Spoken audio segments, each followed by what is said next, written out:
കൃഷിവകുപ്പിന്റെ millet cafe Kottayam ഏറ്റുമാനൂരിൽ മന്ത്രി P Prasad ഉദ്ഘാടനം ചെയ്തു. കൃഷിവകുപ്പും അർച്ചന വിമൻസ് സെന്ററും ചേർന്നാണ് കഫേയുടെ പ്രവർത്തനം.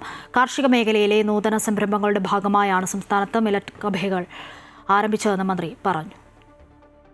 കൃഷിവകുപ്പും അർച്ചന വിമൻസ് സെന്ററും ചേർന്ന് കൃഷിവകുപ്പിന്റെ 2023 പദ്ധതിയിൽ ഉൾപ്പെടുത്തിയാണ് ഏറ്റുമാനൂർ കിസ്മത്ത് പടിയിൽ മില്ലറ്റ് കഫേ ആരംഭിച്ചത്. പോഷകസമൃദ്ധമായ ചെറുധാന്യ വിഭവങ്ങൾ ജനങ്ങളിലേക്ക് എത്തിച്ച് ആരോഗ്യകരമായ ഭക്ഷണശീലം പ്രോത്സാഹിപ്പിക്കുകയാണ് പദ്ധതിയുടെ ലക്ഷ്യം. അരി, കഞ്ഞി, ലഘു ഭക്ഷണങ്ങൾ, പാനീയങ്ങൾ എന്നിവയുൾപ്പെടെ പോഷകസമൃദ്ധമായ നിരവധി മില്ലറ്റ് വിഭവങ്ങളാണ് കഫേയിൽ തയ്യാറാക്കുന്നത്. മില്ലറ്റ് റൈസ്, ഉപ്പുമാവ്, കഞ്ഞി, millet shake, millet roll, cutlet, samosa, momos, millet പായസം തുടങ്ങിയവയും ലഭ്യമാണ്. വൈകാതെ 5 കിലോമീറ്റർ ചുറ്റളവിൽ ഹോം ഡെലിവറി സേവനവും ആരംഭിക്കും. മന്ത്രി പി പ്രസാദ് മില്ലറ്റ് കഫേയുടെ ഉദ്ഘാടനം നിർവഹിച്ചു. കാർഷിക മേഖലയിലെ നൂതന സംരംഭങ്ങളുടെ ഭാഗമായാണ് സംസ്ഥാനത്ത് മില്ലറ്റ് കഫേകൾ ആരംഭിച്ചതെന്നും ഒരു മില്ലറ്റ് കഫേക്ക് 5 ലക്ഷം രൂപയാണ് സർക്കാർ നൽകുന്നതെന്നും മന്ത്രി പറഞ്ഞു. അന്താരാഷ്ട്ര ചെറുധാന്യ വർഷം അല്ലെങ്കിൽ മില്ലറ്റ് ഇയർ എടുത്താൽ തുടർച്ചയുണ്ടാവും.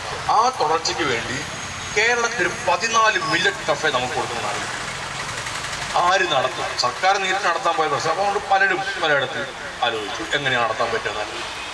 അങ്ങനെ ആലോചിച്ചപ്പോൾ 14 മില്ലറ്റ് കഫേകൾ, ഒരു മില്ലറ്റ് കഫേക്ക് 5 ലക്ഷം രൂപ സർക്കാർ കൊടുക്കും. ബാക്കിയുള്ളതെല്ലാം അങ്ങനെയാണ് അർച്ചനയെ ഞങ്ങൾ തെരഞ്ഞെടുത്തത്. അർച്ചനയെ കോട്ടയം ജില്ലയിലേ ഉള്ളൂ, അത് അർച്ചനയാണ്. പുതിയ ആശയങ്ങളിലൂടെയും പുതിയ സംരംഭങ്ങളിലൂടെയും കാർഷിക മേഖലയിൽ മാറ്റങ്ങൾ കൊണ്ടുവരുവാൻ സാധിച്ചതായി ചടങ്ങിൽ അധ്യക്ഷത വഹിച്ച മന്ത്രി വി.എൻ. വാസവൻ പറഞ്ഞു.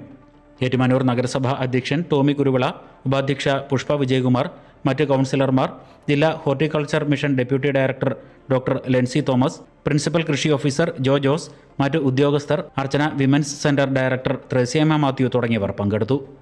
അമൃത ന്യൂസ്, കോട്ടയം.